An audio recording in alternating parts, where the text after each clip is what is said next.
Beredar video seorang pengendara motor yang tiba-tiba saja terjatuh dari motornya dan tercebur ke dalam saluran irigasi di Jalan Baru, underpass samping perumahan irigasi, Danita, Bekasi Timur.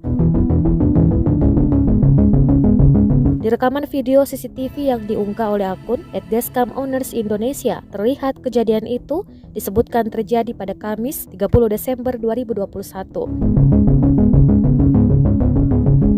Terlihat pengendara motor tiba-tiba terjatuh dari motornya dan tercebur ke dalam saluran irigasi.